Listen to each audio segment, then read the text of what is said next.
Olá, o programa Diário de Oração aqui pela Rede Século XXI, como estamos conversando sobre isso, estamos preparando o nosso coração para esse tempo do Natal. E claro, contextualizando não só aquele tempo, mas também fisicamente podemos nos sentir já inseridos naquela realidade, naquele contexto social, cultural, e que tanto nos ajuda a entender um pouco melhor a vida do próprio Jesus, aquele que nós estamos esperando no seu nascimento.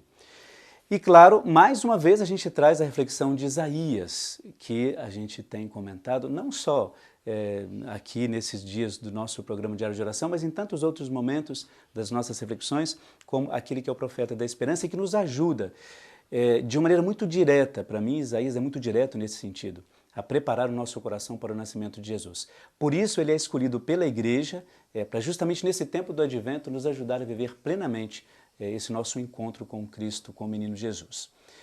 Para nós, falar do profeta Isaías é falar daquele homem, como eu disse, que tinha uma preocupação muito direta, justamente com o nosso relacionamento com Deus. E ele fala que para que a gente se prepare melhor para esse nascimento de Jesus, o nosso coração tem que ser íntegro e justo. Sabe por que Isaías apresenta isto? De uma maneira geral, nós temos uma dificuldade de conviver com essas questões. Hoje em dia estamos muito acostumados a essa questão ou de corrupção, ou situação em que as pessoas não são fiéis ao seu relacionamento com Deus, fiéis à igreja, fiéis à sua religião, fiéis uns com os outros e assim por diante. Isaías ele é categórico nesse sentido, dizendo assim, ou nós nos tornamos justos, ou a nossa injustiça nos afastará desse encontro com Jesus. Porque onde ele está, não pode haver injustiça. E esse é um dos motivos, ou melhor, uma das situações que Isaías nos apresenta. Para receber Jesus, ou para preparar o nosso encontro para com ele, é necessário que nós pratiquemos a justiça.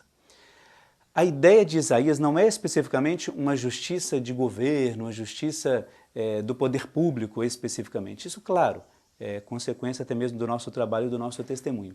Mas aquela justiça que às vezes nós deixamos de praticar justamente no nosso relacionamento pessoal. Isso é fundamental. Quando Isaías diz que nós precisamos praticar a justiça para que a salvação aconteça entre nós e para que justamente a gente viva a salvação que está chegando entre nós, que é o próprio Cristo, ou Isaías menciona como o Salvador, que é claro, ele não diz quem é especificamente, é justamente porque para que nós tenhamos a capacidade de perceber aquele que tem um senso apurado de justiça, um senso apurado de fé, um senso apurado de entrega, de abandono no próprio Deus, no próprio Pai, é esse que nós vamos receber. Então, como é que o meu coração desordenado poderá receber aquele que quer ordenar esse coração? Quando Isaías apresenta tudo isso e fala da esperança, da preparação, é justamente para que a gente não tenha medo desse encontro. Às vezes nós achamos que nós precisamos ser perfeitos, quadrados, justamente formatados para que o próprio Cristo possa fazer espaço no nosso coração. A compreensão de Isaías é outra. Ele diz assim, é muito importante que a gente perceba a limitação e procure trabalhar essa limitação. E trabalhando essa limitação, mesmo estando desorganizadas as coisas dentro de nós, nós abriremos espaço para que o Cristo as organize. O Salvador para Isaías era justamente aquele que libertaria as pessoas, era uma concepção muito bonita naquele tempo, aquele que libertaria todas as pessoas de todas as situações de dúvidas em que elas estivessem vivendo. E aí, claro, um dado da fé, a partir da fé daquela pessoa, da fé daquela comunidade e assim por diante.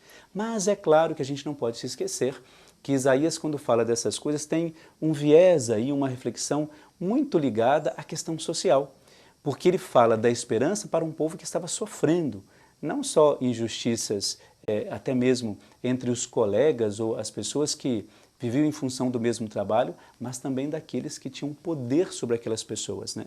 O poder social, o poder do trabalho, aqueles que eram considerados os maiores, até mesmo dentro do contexto religioso, ou diretamente nessa questão religiosa.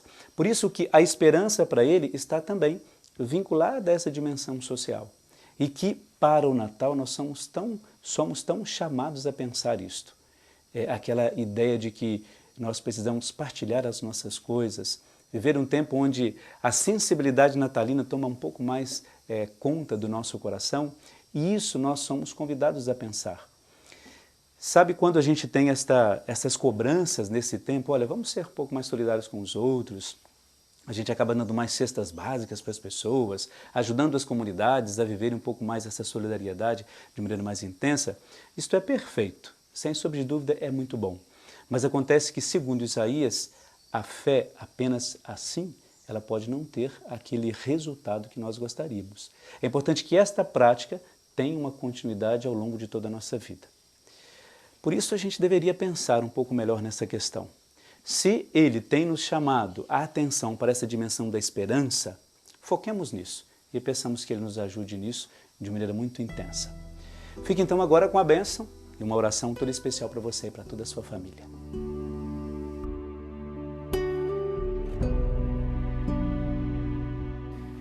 Você e sua família recebem agora uma oração toda especial e uma bênção toda especial neste tempo tão precioso para nós, que é o tempo do Natal, em que nós nos encontramos de maneira muito intensa com o próprio Jesus. Um momento de serenidade, de vida e de força para você e para toda a sua família.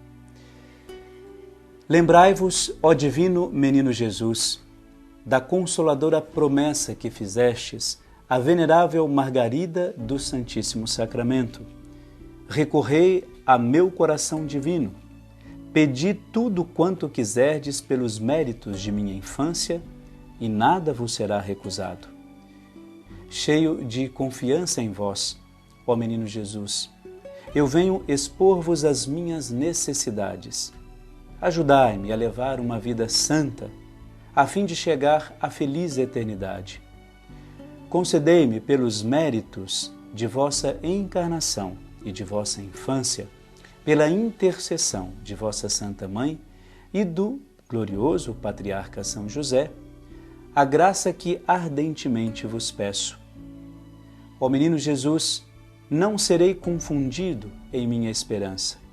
Lanço-me nos braços de vossa misericordiosa onipotência. Em virtude de vossa divina promessa, estou certo de que acolheis favoravelmente as minhas orações, e vos dignastes, claro, atendê-las, segundo a sua imensa vontade.